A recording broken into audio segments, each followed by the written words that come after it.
Welcome to Upticks with Jake Falcon, founder and CEO of Falcon Wealth Advisors. In this podcast, we help high net worth individuals overcome financial complexities. We do this by enhancing financial literacy and discussing topics in a language free from industry jargon. Join us as we help explain exactly what having a solid financial plan means, as Jake draws from years of experience in helping hundreds of individuals get financially organized and focused on their goals. We hope you find Upticks educational, entertaining, and shareable. Now, on to the show. Welcome back to the show. This is episode 219, Planning for a Major Purchase.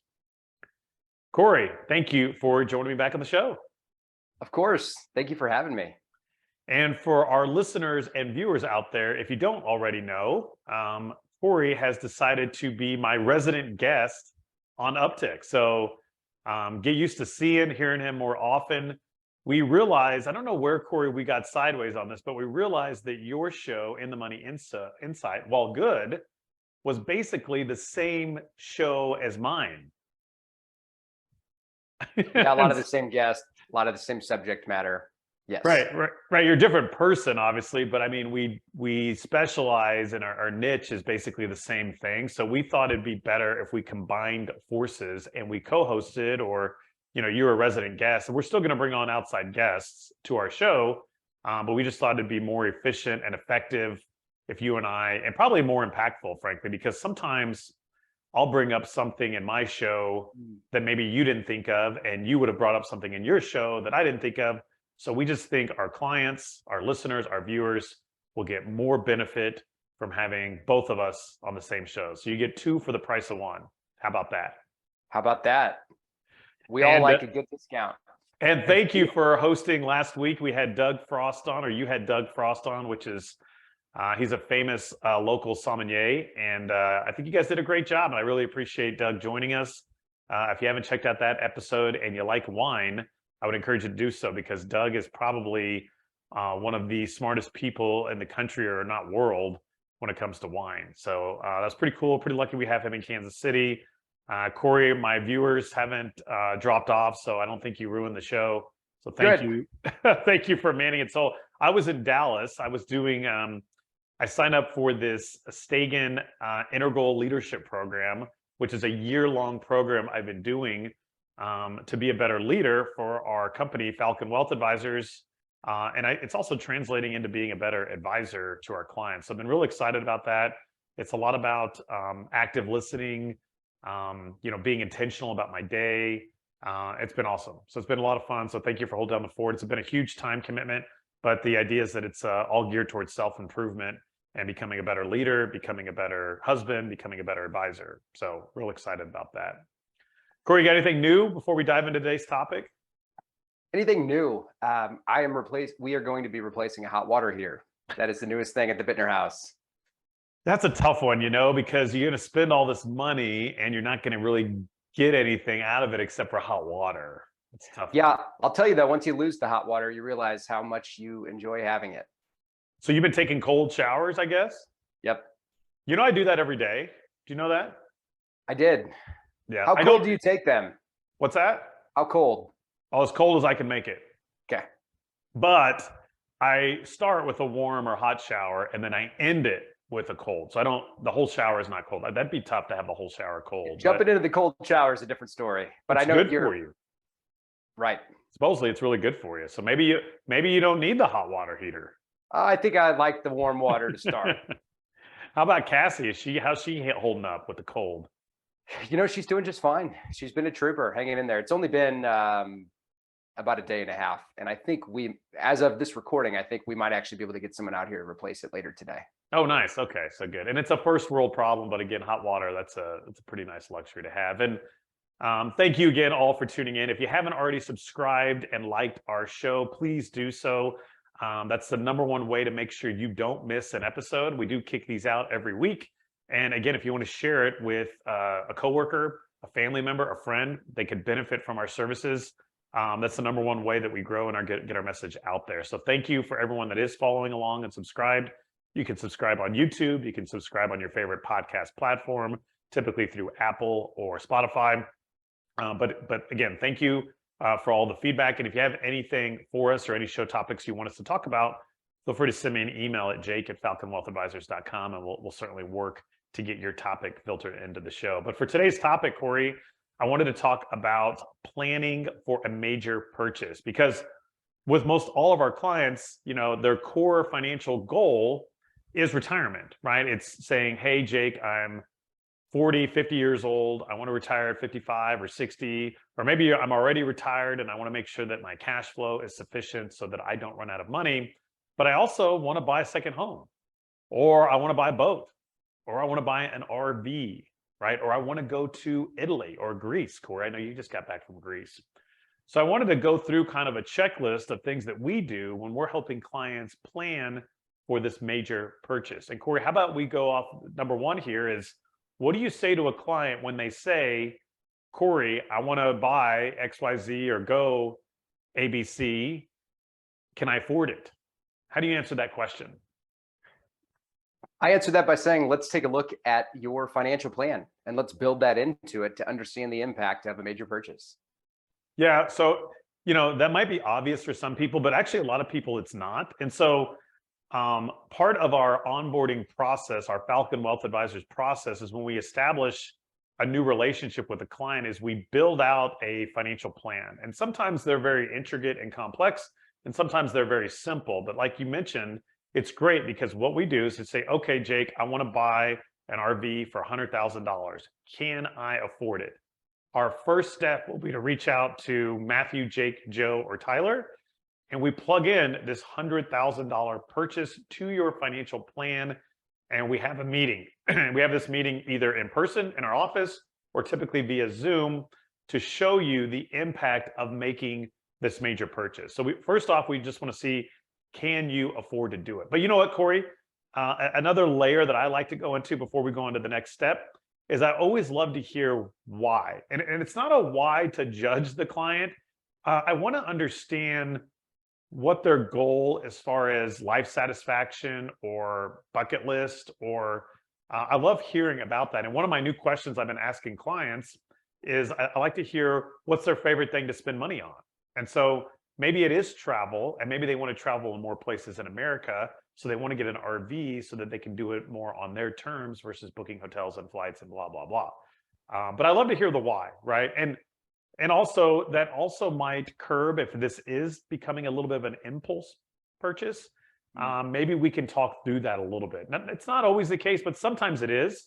Sometimes it's an impulse purchase, and we want to be sure that this is something you really want to do, because you may want to travel more, but you may really just want to go to Florida. So do you need to buy a $100,000 RV to go to Florida? Probably not, right? So something to think about there. Okay. Real quick though, Jake, I just want to add to that the value in understanding the impact, someone's financial plan and making a major purchase is, I think the question of whether or not someone can afford it is in some ways sort of straightforward. If you have the money, you can afford it. However, what's the impact of making the purchase? And that's really where the financial plan comes into play and what that can mean for someone over the next 10, 20, or 30 years. Right. You're absolutely right. The impact is huge. And that gets us to my second step here is, okay, Cory, you're saying that I can afford this purchase. Now, should I pay cash or should I borrow and get a loan from the bank or a mortgage if I'm buying a second home? How do you go about answering that question, Cory, in the next step here? The first question I would ask in response to that is, if somebody is going to pursue the route of financing it, what are the terms, right? What's the length of the loan?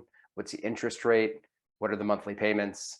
Are there prepayment penalties, whatever it might be, et cetera? So understanding the details of what financing looks like, I think oftentimes really drives the decision of whether or not it should be financed or if it should be paid for with cash. Yeah, that's a good point. Now, as a recording of this show, mortgage rates have doubled, if not tripled. So it used to be a very easy conversation. If you're going to buy a second home, for example, and you can go get 3 or 5% on a mortgage, typically we were leaning towards go ahead and borrowing, because if your target rate of return in your financial plan is 7%, well, then the math makes sense to borrow the money. And so that's how we really go about answering that question. So like you said, the first thing though the client needs to do a little bit of the research and say, okay, if you are going to borrow, what terms can you get? What have you checked with your local banker? Have you checked with your mortgage person? Are you buying an RV directly from a dealership?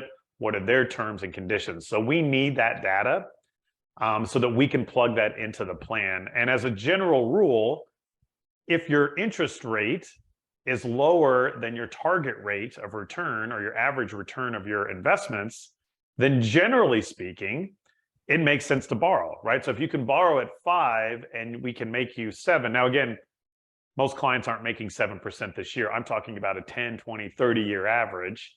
But again, if you can average more than the interest is costing you, then again, this isn't advice, but generally speaking, we would probably want to look at borrowing. Now, if the interest, though, is more than your target rate of return, let's say the interest is 8% or 9% and your target's only 6 or 7, well, then we might look at other alternatives like paying cash or doing something differently. So again, that's how we kind of look at it. Now, there is one important piece here as far as if you pay cash or borrow. I want to also drill down, Cory, into the emotional side of it. Where do you feel emotionally, right? Because if either scenario work out, then I typically go to what sits better for clients emotionally. Some clients are very risk adverse when it comes to debt, and they don't like having another mortgage, or they don't like knowing they own an RV dealership $100,000, or they don't want to put $20,000 on a home equity line of credit for home renovations or whatever. I get it. But I do want to make sure that if they do want to pay cash, that doesn't blow up their financial plan, right? So there's two levels almost with all of this. If you're noticing, there's a numbers level, then there's an emotional level. But we'll run it. We can run it side by side. We could say, all right, Mr. or Mrs. Client, if you pay $100,000 for this RV and pull it out, this is what it's going to do to your plan. Or if you finance it over 20 years, this is what it's going to do to your financial plan. And if both of them work, then it's really up to the client's comfort level. What do you say, Cory? Do you have any thoughts on that before we go to the next step?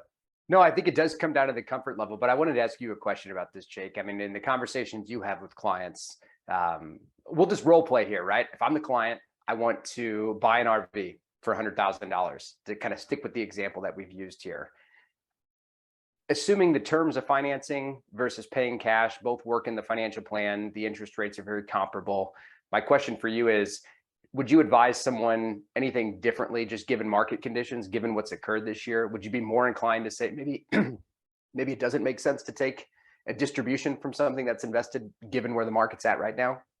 That's a good point, Cory. And I'm glad you asked that and brought that up. I would actually. And, you've got to take that into consideration. I mean, certainly last year in 2021 and even in 2020, if clients wanted to pay cash for something, a lot of my comments were, look, your account is up, we're ahead of the target. So our financial plan is ahead of where we had it tracking. If you want to pay cash for something, now's not a bad time. What was interesting though, Cory, is that rates were still low. So we still had clients borrowing in some circumstances, but you're absolutely right. I think taking market conditions into consideration, if you have that luxury to be able to do that, you definitely should. You shouldn't ignore that. Because you're right. If you're going to sell a bunch of stocks that are down, just because you don't like having debt, I would encourage you to check in with those emotions and embrace them a little bit, and understand that even if you get a new mortgage, right? Let's say you buy another house or whatever, maybe you only have that mortgage for 3 or 4 years, right? And we wait until hopefully the market recovers, and nobody knows how long it's going to take. But if you could sit tight and try to make some good mathematical, non-emotional decisions, I don't think it's a bad idea. How do you answer that question?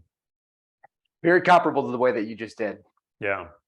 I mean, again, if the plan works, okay, but I hate seeing somebody sell low. I just hate it. I hate to see that, especially if they have options. Sometimes they don't have an option, right? Maybe they can't get them. Maybe they're retired. Believe it or not, some retirees, it's hard to get a mortgage because you don't have the income that you did when you're employed. And maybe, and now mortgage rates are 7%. So maybe they don't want to do that, and that's okay, and they can afford to pay cash. So maybe that's the stance. But again, I hate selling stocks or even bonds that are of high quality, for example, just because they're down because the market's down. So again, if you could wait, that might make a big difference in your financial plan. Good, thank you for asking. So which leads us to our next step, which would be, okay, Jake or Corey in this example, you say I can pay cash or I can make payments. Let's say they have a brokerage account, Corey, which is a taxable account. Let's say they have an IRA, and let's say they have a Roth IRA. Well, where do I pull from to either pull cash or make these payments? How do we go about answering that question? Yeah, this is a really good one. And I think I don't know if it's as intuitive as people might think, because it very much can depend on a number of factors. In the example you just laid out, somebody has 3 different accounts.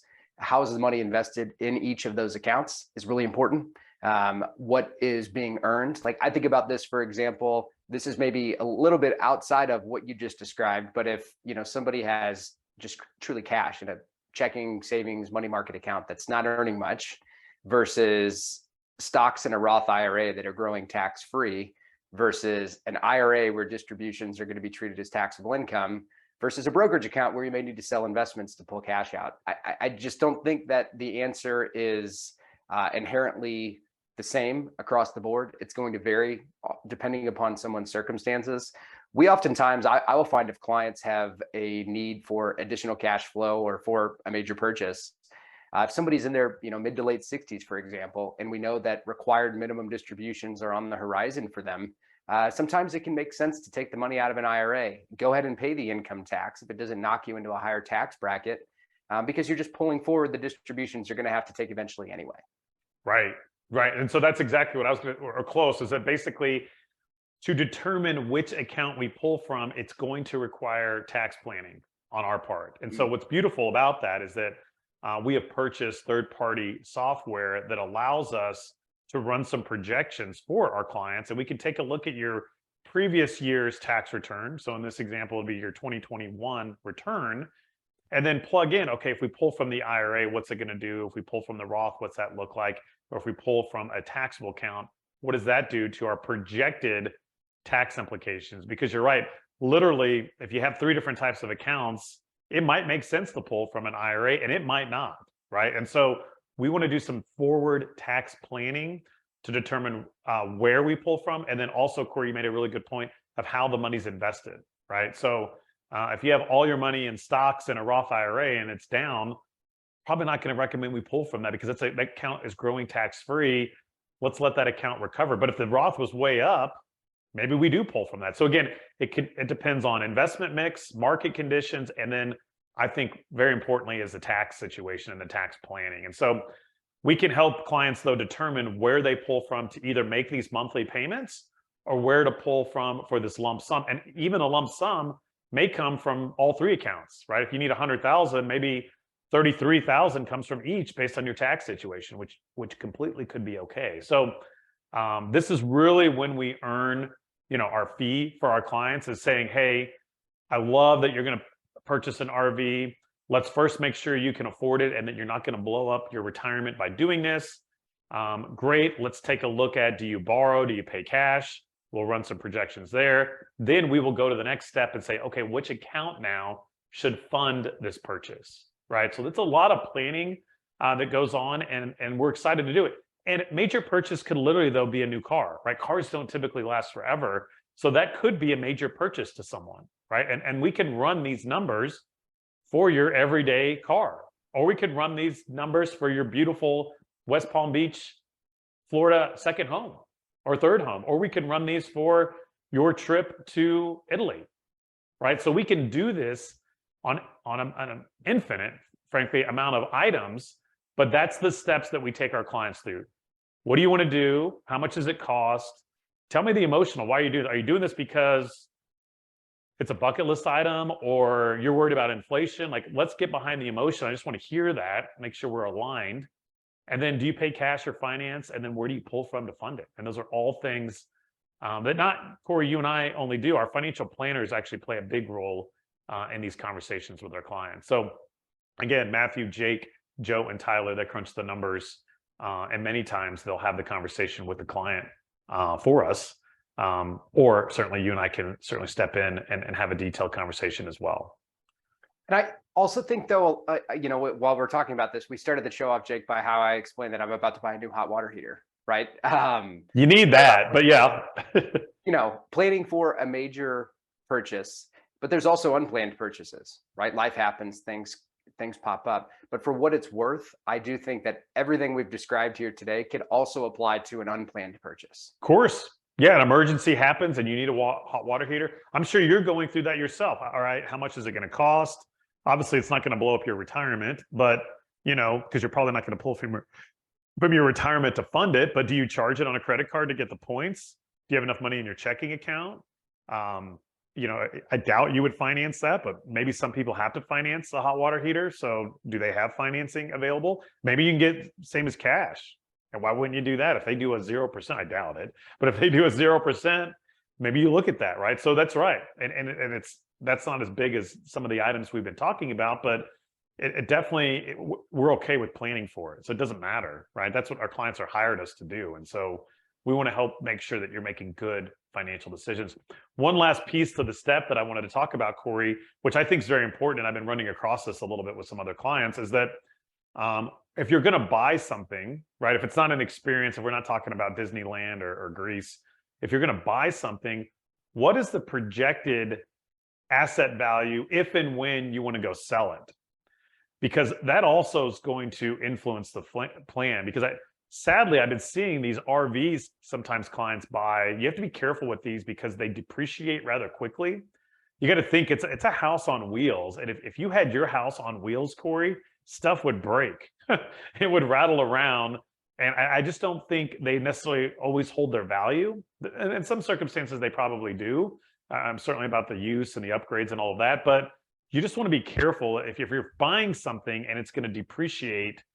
My point is, don't think that you're always going to be able to sell it for what you put into it. So when we go into the planning process, we frankly don't usually have that as an asset coming back in, but we can.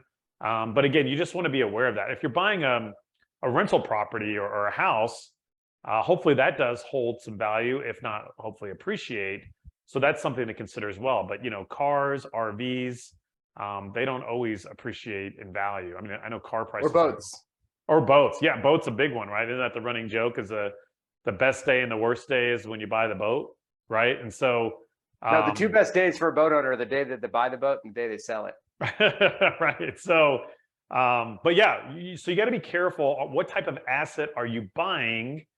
And is it going to appreciate or depreciate? And many times, hopefully you don't need it to appreciate, but you want to be aware of that. So if you're pulling $100,000 from a $2 million portfolio, that's 5%.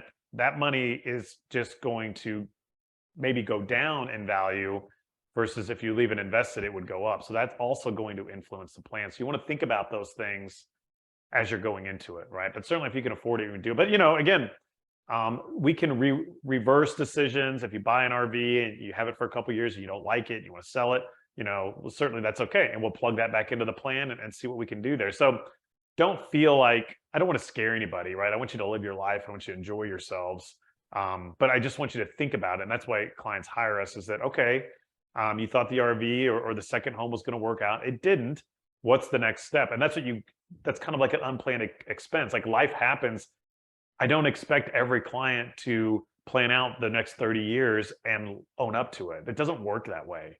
And any advisor that suggests that you do that is ridiculous, in my opinion. So you got to realize that you got to be dynamic. Your financial plan is a living, breathing document. It's dynamic. And we're going to roll with it. And as things in your life change and your needs, wants, and wishes change, we're going to adjust the plan and we're going to help you make good financial decisions along the way. That's really good. Thank you. Thank you. I agree completely.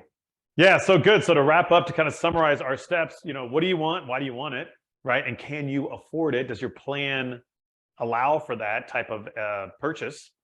Are you going to pay cash? Are you going to finance? It's a lot more complicated question now. For years, Cory, most of your career probably, it's been finance, finance, finance. I don't know if that's certainly the case anymore, right? So paying cash, even in a down market, may make sense for some people. And then if you are going to pay cash or make payments, where do you pull from and what are those tax implications?